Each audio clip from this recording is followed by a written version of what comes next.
Last show I talked a bit about Belfast's new Titanic Quarter and the Titanic Belfast Centre. Last Saturday we had a bit of a wander down there in the sun and checked out the facilities on offer. There's no free parking, and you have to be prepared to do a bit of walking to get anywhere. The SS Nomadic, sister ship to Titanic, Britannic and Olympic, and the only ship remaining of the White Star Line, is currently in the dry dock at Abercorn Basin being refurbished.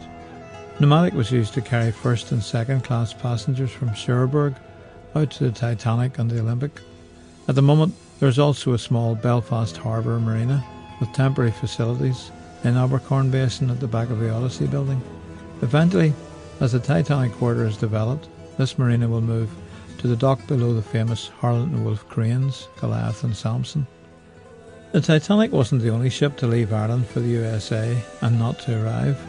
In fact, the very first ship to leave here for America was the Eagle Wing, which set off as early as 1636.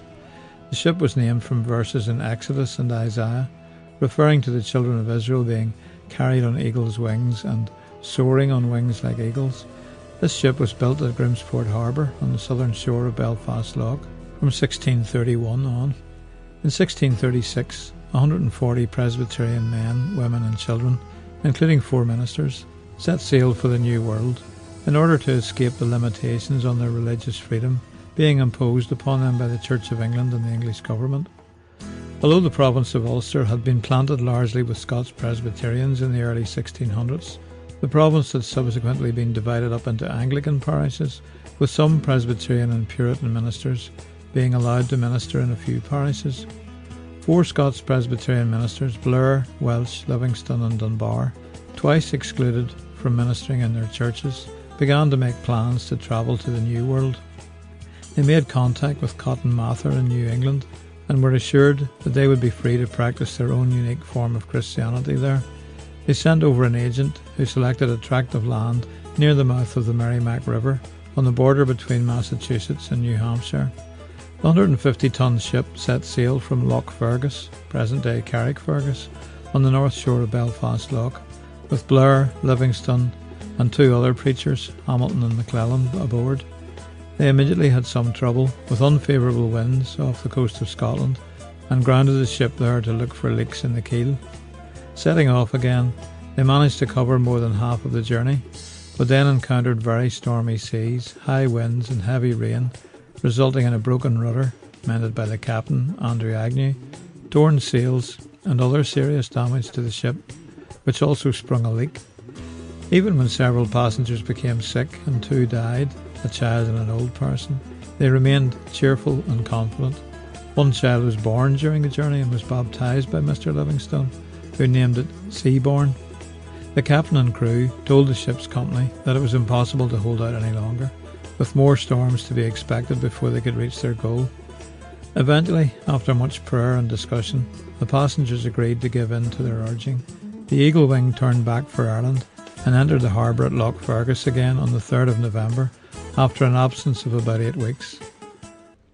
The company of the Eagle Wing, having sold all their possessions to buy goods to trade in America, and with people they had hired to help them to fish and to build houses there, demanding their wages, were a good deal worse off than before they set sail. The 4 ministers, still not accepted in Ireland by the ruling authorities, returned to Scotland the following year, where they had more success.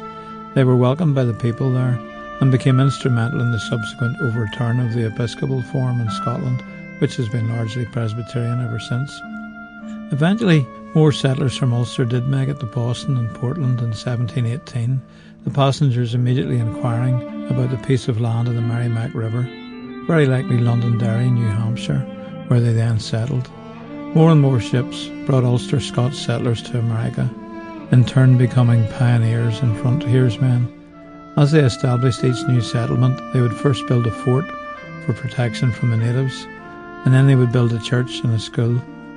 The Reverend Francis McKeamy came from Ulster to America in 1683 and organised the first Presbyterian church in America, becoming the father of American Presbyterianism. In the years that followed, Ulstermen played a tremendous part in the spread of Presbyterianism in America. Ulster Scots settlers founded schools all over the country, one of the most notable being William Tennant's Log College, founded it in the Chamonix in Pennsylvania, which became the forerunner of Princeton University. They were also involved in politics and were instrumental in the Declaration of Independence, at least 8 of the signatories being of Ulster Scots background. The document was originally handwritten by Charles Thompson from Machara, County Londonderry, and it was printed by John Dunlop, an Ulster Scot from Strabane. At least 14 US presidents have had Ulster Scots origins, with several others having maternal links. From 1881 to 1904, the US had a continuous 23-year run of Ulster Scots presidents. Hopefully we've made a positive contribution rather than otherwise.